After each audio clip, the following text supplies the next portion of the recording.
So the Milwaukee Bucks have just tied up their second round series against the Brooklyn Nets 2-2 and are looking like a completely different team to the one we saw in the first two games of the series.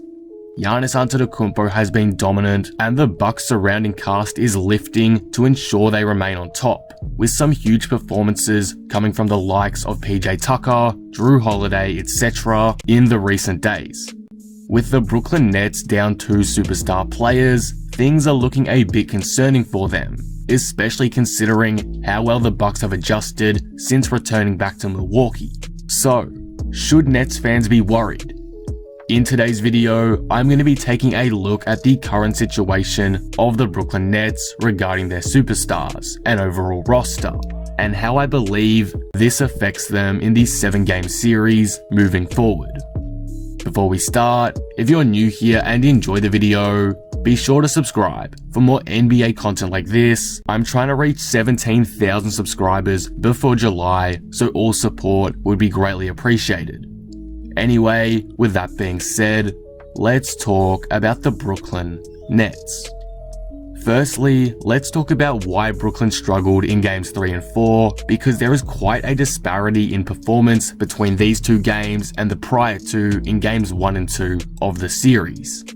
In game 1, it came down to shooting. Both the Nets and Bucks shot poorly in that match, and the Nets weren't able to capitalize on the opportunities they got like they had in previous games.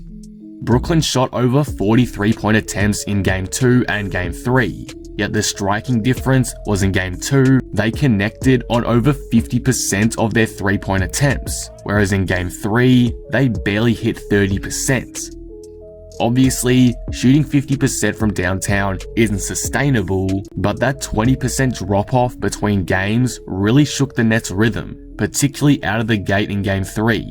So while they did fight back from a big first quarter deficit in that game, they didn't help themselves to begin with, which put them in a rough situation which eventually cost them the game in my eyes. As for game 4, I think the biggest reason why they ended up losing was because of the injury to Kyrie Irving. As much as injuries suck, and as much as I don't want to use the injury as an excuse for Brooklyn's mediocre execution in the second half, it really is the obvious reason why the Bucks got a stranglehold on the game. The game was very tight up until that point, very back and forth, neither team giving an inch. When Kyrie went down, it kind of sucked the life out of Brooklyn, and with only one superstar on the court in Durant, it made things far easier for the Bucks defensively. The difference Kyrie Irving makes in terms of spacing, gravity, etc. when paired with Durant is insane, so for him to be gone all of a sudden really hurt Durant and the Nets' ability to be effective with their ball use, and as a result, they struggled in the second half. I don't want to take anything away from the Bucks at all. Their defensive adjustments the last two games have been fantastic, and Giannis and co have been very dominant. But I think game 4, at the very least, is a lot closer if Kyrie Irving doesn't go down. With that said though, the Nets are now in a rough position. It is unclear at this point how serious Irving's injury is. Right now as I'm recording, it's looking just like an ankle sprain, but again, we don't know how serious the sprain is yet. So I think it's likely he misses game 5. Steve Nash also said today that James Harden has quite a big gap to make up with his hamstring injury, so it's unlikely that he even returns at all during this round. All of that makes me extremely concerned for the Brooklyn Nets and their chances of closing out this series. As we saw today, the dynamic nature of this Nets team is completely different without James Harden and Kyrie Irving on the floor. The team looked damn near unbeatable when fully healthy, but with even just one of them sidelined, they become a lot more surmountable. The way the Nets have played this series isn't necessarily about shutting down the Bucks offensively, but while they have done that a couple times, particularly in game 2, it hasn't been done on a consistent basis. What the Nets try to do is outplay their opposition completely with their offense only, which they are normally able to do with such a deep roster and a starting 5 made up of 3 legitimate offensive superstars. However, now with 2 of them out potentially for a significant period of time, it makes that game plan a lot less feasible. Luckily for the Nets, the Bucks don't really have an answer for Durant. They kind of just hope for the best and pray that Tucker's physicality can slow the Reaper down somewhat.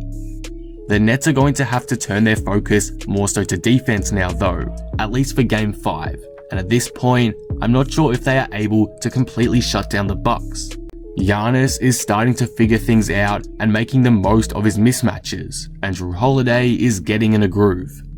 If the Nets role players aren't able to step up and play some good quality defense as well as fill the holes in the offense that Kyrie Irving and James Harden have left, they might be going home sooner than expected.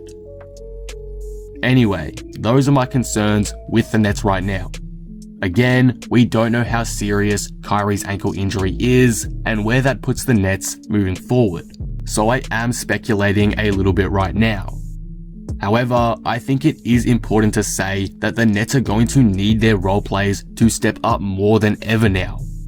Blake Griffin has shown flashes of his former self, so he's going to need to provide that consistently. Mike James has been fantastic off the bench, so he's also going to need to continue that kind of play. As seen today, Durant cannot do everything himself. He was having a really rough time generating offense against some stellar Milwaukee defense, and that's going to remain that way if he doesn't have help from his supporting cast. There's not as much space now for him with no Kyrie and Harden, so again, the supporting cast must lift if they want to get out of this series. We'll have to wait and see what adjustments Steve Nash makes for Tuesday night, but right now, things are looking a bit bleak for the Brooklyn Nets, and their opposition, the Milwaukee Bucks, are on a tear.